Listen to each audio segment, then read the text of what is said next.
Hello friends, स्वागत है आप सभी का हमारे चैनल स्टूडेंट्स डायमेंशन में।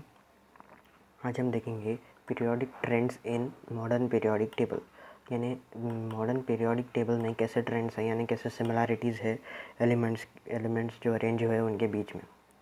ओके, या फिर यहाँ पे क्या दिया है, यानी पीरियोडिक ट्रेंड्स यानी एक्चुअली क्या। ओके, यहाँ पे दिया है when the properties of element in a period और a group of the modern periodic table are compared, certain regularity is observed in their variation. It is called periodic trend in modern periodic table.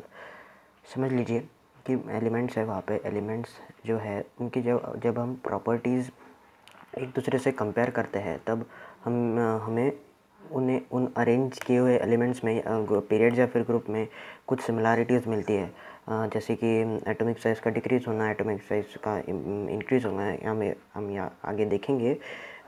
तो यहाँ पे दिया है कि हम इस standard में नेमली वैलेंसी, एटॉमिक साइज़ और metallic and non metallic characters पढ़ने वाले हैं। तो मेटालिक और नॉन मेटालिक कैरेक्टर्स का वीडियो मैंने डाला है, देख लीजिएगा।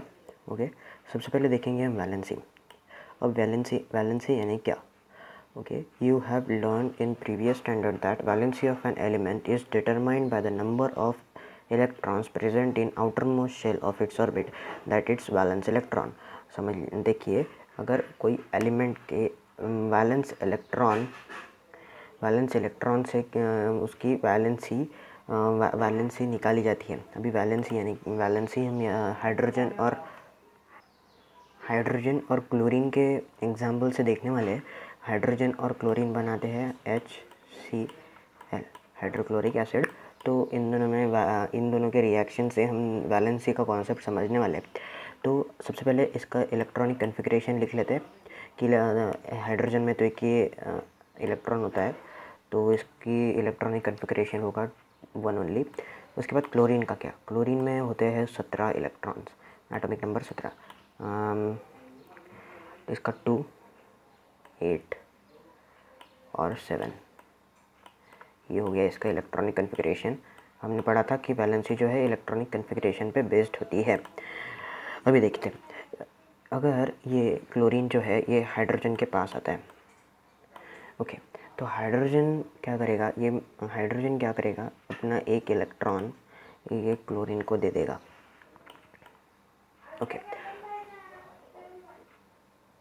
ओके, ये सब रेड जो है ये इलेक्ट्रॉन है। देखिए, ये अगर इलेक्ट्रॉन ये हाइड्रोजन अपना एक इलेक्ट्रॉन क्लोरीन को दे देगा। क्यों दे देगा, क्योंकि देखिए क्लोरीन एक नॉन मेटल है जो मेटालिक और नॉन मेटालिक कैरेक्टर्स में आएगा। सबसे पहले तो ये देखनी मेटालिक और नॉन मेटालिक कैरेक्टर्स में आपको ये कॉन्सेप्ट समझ जाएगा क्यों हाइड्रोजन देता है वगैरह वगैरह। सबसे पहले तो हम कॉन्सेप्ट देख लेते हैं वैलेंसी का। ओके, वैलेंसी भी हाइड्रोजन अपना एक इलेक्ट्रॉन इसको दे देगा और हाइड्रोजन और क्लोरीन में एक बॉन्ड बनेगा, वो रहेगा HCl, जिससे बनेगा HCl। अब देखिए इसने क्या किया, एक इलेक्ट्रॉन दे दिया, तो इसकी वैलेंसी हो जाएगी 1। ये क्या करे, इसने क्या किया, एक इलेक्ट्रॉन ले लिया, इसकी वैलेंसी हो जाएगी 1। पर अभी क्या है, इसकी वैलेंसी रहेगी -1 और इसके रहेंगे +1। ये माइनस प्लस लिखते नहीं है, बस समझने के लिए किया है, समझने के लिए जस्ट कि माइनस प्लस मतलब यहाँ पे इसने छोड़ा तो इसने एक पॉजिटिव साइन ले लिया, पॉजिटिव चार्ज ले लिया, और इसने एक इलेक्ट्रॉन ज़्यादा ले लिया तो इसको एक नेगेटिव चार्ज बढ़ गया। तो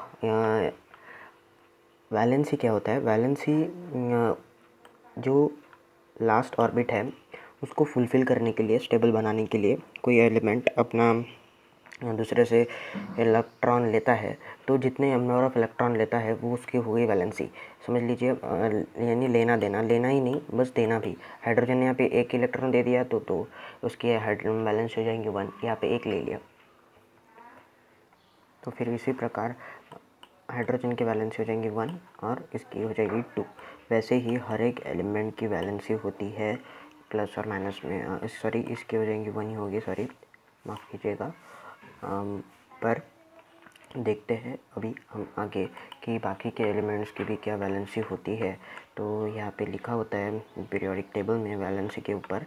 आप मैं ये ज़्यादा डीप में, क्योंकि ये वैलेंसी का कॉन्सेप्ट सबको पता होता है, पिछले साल मतलब 9th स्टैंडर्ड में ही था ये सब कुछ। ओके ठीक है, आगे बढ़ते हैं। कुछ है यहाँ पे इम्पोर्टेंट नहीं। ओके यहाँ पे वैलेंसी दिया है पोटेशियम की 281, यहाँ पे इलेक्ट्रॉनिक कन्फिग्रेशन है और इसकी वैलेंसी यहाँ पे 1 होगी। अभी सबसे इम्पॉर्टेंट टॉपिक पे आते हैं कि एटॉमिक साइज़। एटॉमिक साइज़ क्या है? एटॉमिक साइज़ यानी ये होता है कि यू हैव सीन इन, आगे देखते हैं क्या होता है atomic size. You have seen in previous standard that size and volume is fundamental property of metal. Size और उसका वॉल्यूम एक फंडामेंटल प्रॉपर्टी है, यानी उसका उसका साइज़ कितना है या फिर उसका वॉल्यूम कितना है, वो एक मैटर की एक फंडामेंटल प्रॉपर्टी है किसी मैटर के बारे में जानने के लिए। Okay, the size of an atom is indicated by its radius. Circle का रेडियस आपको पता ही है। Atomic radius is the distance between nucleus of an atom and outer most shell. मतलब न्यूक्लियस और आउटर मोस्ट शेल के बीच में का डिस्टेंस जो होता है ना, वो होता है atomic radius. Okay, atomic radius देखिए यहाँ ये हो गया इसका वैलेंस शेल और ये न्यूक्लियस हो गया। तो ये न्यूक्लियस और इसके बीच में जितना भी डिस्टेंस होगा ये हो जाएगा हमारा atomic radius. Okay, atomic radius हो जाएगा। Atomic radius is expressed in unit picometre which is smaller than nanometre. बहुत छोटा होता है। देखिए आप इसका इमेजिनेशन ही कर सकते हैं। Okay, you will find in at, अभी ये इम्पॉर्टेंट टॉपिक है कि ये हमें रेफ़र करना पड़ेगा पीरियोडिक टेबल्स के साथ इसको। You will find that atomic radius goes on decreasing while going from left to right. यहाँ पे देखिए एलिमेंट्स ऑक्सीजन, बोरॉन, कार्बन दिया है, उसके बाद नाइट्रोजन, बेरिलियम और लिथियम दिया है। देखिए हम ऐसे जाने वाले हैं, लिथियम, बेरिलियम, नाइट्रोजन। देखिए हम ऐसे जा रहे हैं तो एटॉमिक नंबर छोटा छोटा होता जा रहा है। देखिए एटॉमिक यहाँ पे सबसे बड़ा था, उसके बाद छोटा हो गया, छोटा। हाँ मतलब कार्बन तो उधर जाएगा। बोरॉन पे देखिए 88 है, कार्बन का 77 है और 66 है। और यहाँ पे देखिए सबसे पहले लिथियम आता है, beryllium, boron, carbon, nitrogen, oxygen. देखिए यहाँ पे एटॉमिक रेडियस डिक्रीज़ होते जा रहा है। एटॉमिक रेडियस डिक्रीज़ क्यों होते जा रहा है, इसका रीज़न अभी हम देखने वाले हैं। देखिए रीज़न पता होना चाहिए। अब देखिए ये हो गया लिथियम एटम, ये हो गया बेरिलियम का एटम, उसके बाद बोरॉन, कार्बन और नाइट्रोजन का एटम। सबसे पहले देखिए कि यहाँ पे जो लिथियम है इसमें 3 इलेक्ट्रॉन्स हैं। ओके, इसका इलेक्ट्रॉनिक कन्फिग्रेशन हो गया 2 और 1। ओके, इसमें 3 इलेक्ट्रॉन्स हैं, इसमें 4 इलेक्ट्रॉन्स है, 5, 6, 7। ये हो गए हमारा, मैंने इसको अरेंज किया है पूरा पीरियोडिक टेबल के हिसाब से, एटॉमिक नंबर के हिसाब से, इंक्रीज़ इन एटॉमिक नंबर यानी इंक्रीज़ इन इलेक्ट्रॉन। पर आपने एक बात नोटिस की कि जो रेड कलर है ये प्रोटॉन दर्शाते हैं, तो हर एक इसमें प्रोटॉन भी बढ़ रहे हैं इलेक्ट्रॉन्स के साथ। तो प्रोटॉन क्या है, पॉजिटिवली चार्ज है, और इलेक्ट्रॉन क्या है, नेगेटिवली चार्ज है। ओके, प्रोटॉन और इलेक्ट्रॉन ये अपोजिटली चार्ज होते हैं। तो अभी क्या होगा, ये प्रोटॉन जो होते हैं ये एक, और न्यूट्रॉन न्यूक्लियस में एकदम टाइटली बाउंडेड रहते हैं स्ट्रॉन्ग न्यूक्लियर फोर्स की वजह से। ओके, स्ट्रॉन्ग न्यूक्लियर फोर्स एक 4 फंडामेंटल फोर्सेस में से एक होता है, अभी डीप में नहीं जाएंगे। तो वो उसकी वजह से ये इलेक्ट्रॉन की तरफ नहीं जाएगा, पर इलेक्ट्रॉन इसकी तरफ आएगा। तो जैसे जितने संख्या में ज़्यादा प्रोटॉन नहीं रहेंगे न्यूक्लियस में, उतना ज़्यादा न्यूक्लियर चार्ज रहेगा। न्यूक्लियर चार्ज बढ़ने की वजह से ये जो इलेक्ट्रॉन्स होते हैं ना, ये उसकी तरफ खींचे चले जाएंगे। ये भी पढ़ने वाले हैं हम, मैंने आपको बता दिया पहले ही, क्योंकि समझना चाहिए, वो उधर थोड़ा कंफ्यूज होगा पढ़ने के वक्त। ये जो इलेक्ट्रॉन्स है इसकी तरफ खींचे चले जाएंगे ग्रेटर एंड ग्रेटर एक्सटेंट से। जितने बढ़ेंगे उतना ज़्यादा ये खींचे चले जाएंगे। और ये क्यों खींचे चले जाएंगे, जब हम एक ही पीरियड की बात चल रही है यहाँ पे, मैंने बस आपको एक बेसिक बता दिया है कि कंफ्यूज ना हो, आगे भी पढ़ेंगे। Okay, you will find that atomic radius goes on decreasing while going left to right within a period. The reason behind this is follows. While going from left to right within a period, the atomic number increased by 1. By one एक एक से बढ़ता है। Meaning positive charge on nucleus increases. देखिए जो atom होता है वो स्टेबल रहना चाहता है, तो उसमें इलेक्ट्रॉन और प्रोटॉन्स की संख्या जो है सेम होनी चाहिए, नेगेटिव पॉजिटिव चार्ज, तब जाके एक एटम स्टेबल बनता है, तभी इसलिए एटम न्यूट्रल कहा जाता है। Positive charge on a nucleus increased by 1 unit. However, additional electron get added to the same outermost shell.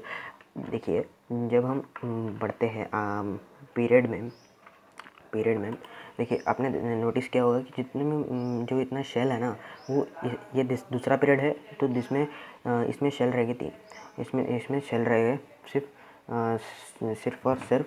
तो ये हमने पढ़ा था कि जब हम पीरियड में बढ़ते हैं तो शेल सेम रहता है। पीरियड में लेफ़्ट टू राइट बढ़ते हैं तो शेल जो है वो सेम रहते हैं और इलेक्ट्रॉन उसमें ही भरे चले जाते हैं।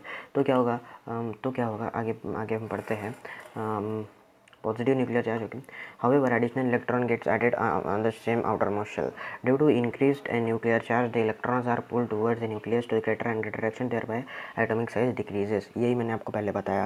देखिए सबसे पहले याद रखने की चीज़ है कि पॉजिटिव चार्ज बढ़ने के कारण वो नेगेटिव चार्ज इलेक्ट्रॉन उसके तरफ खींचे चले जाते हैं, इसलिए एटॉमिक साइज डिक्रीज होते चले जाता है जब हम लेफ़्ट टू राइट बढ़ते हैं पीरियड में। और जो हमारा शेल जो है शेल सेम रहते हैं हर एक पीरियड में सेम शेल रहते हैं, इसलिए वो एक ही जगह पे इलेक्ट्रॉन भरे चले जाते हैं और पॉजिटिव चार्ज बढ़ता है, इसलिए वो न्यूक्लियर चार्ज बढ़ने के कारण एटॉमिक रेडियस छोटे होते चला जाता है। अभी हम आगे बढ़ते हैं। ये हो गई लेफ़्ट टू राइट बढ़ने के वक्त बात की हमने।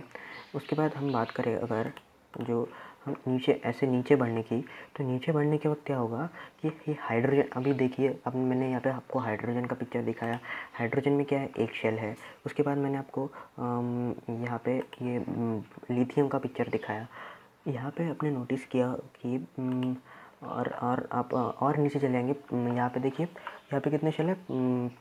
पोटेशियम में 1 2 3 4, यहाँ पे देखिए 3, लिथियम में 2 थे या पोटेशियम में 3 हो गए। सोडियम में चार शेल रहते हैं। तो ऐसा क्यों हो रहा है, मतलब देखिए हर एक हम अगर पीरियड ग्रुप के नीचे जाएंगे, पीरियड में तो लेफ्ट टू राइट बढ़ेंगे तो डिक्रीज़ होगा, पर पीरियड ग्रुप में अगर ऊपर से नीचे जाएंगे ना, तब शेल इंक्रीज़ होने के कारण जो है ना एटॉमिक रेडियस बढ़ता चला जाता है। मैंने ये बात मेटालिक और नॉन मेटालिक कैरेक्टर्स में भी बताई है कि वो बढ़े चला जाता है, पर इसमें भी बता दूंगा कि देखिए बहुत इजी टॉपिक है। एटॉमिक रेडियस बढ़े चला जाता है। देखिए अभी मैंने आपको बताया ये हाइड्रोजन हो गया, इसमें अगर एक शेल डाल दूँ और इसमें एक एक इलेक्ट्रॉन भर दूँ, समझ लीजिए एक इलेक्ट्रॉन डाल दूँ, ओके, एक इलेक्ट्रॉन तो ये हो गया लिथियम।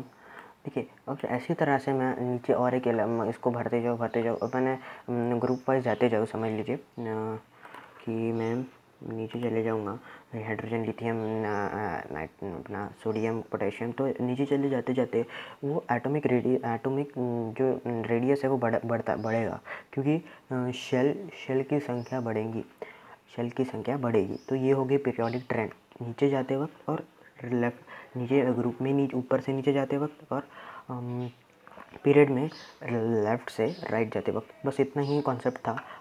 ये जो हम बस इतना में समझना है कि जब हम ग्रुप में ऊपर से नीचे जाते हैं तब हमारा जो एटॉमिक रेडियस है वो बढ़ता है। एटॉमिक रेडियस मैंने न्यूक्लियस और वैलेंस इलेक्ट्रॉन का डिस्टेंस, अगर शेल ऐड होते ही जाएंगे तो वो एटम के न्यूक्लियस और वैलेंस इलेक्ट्रॉन का जो डिस्टेंस है वो तो बढ़ना ही है, इसलिए एटॉमिक रेडियस बढ़ेगा।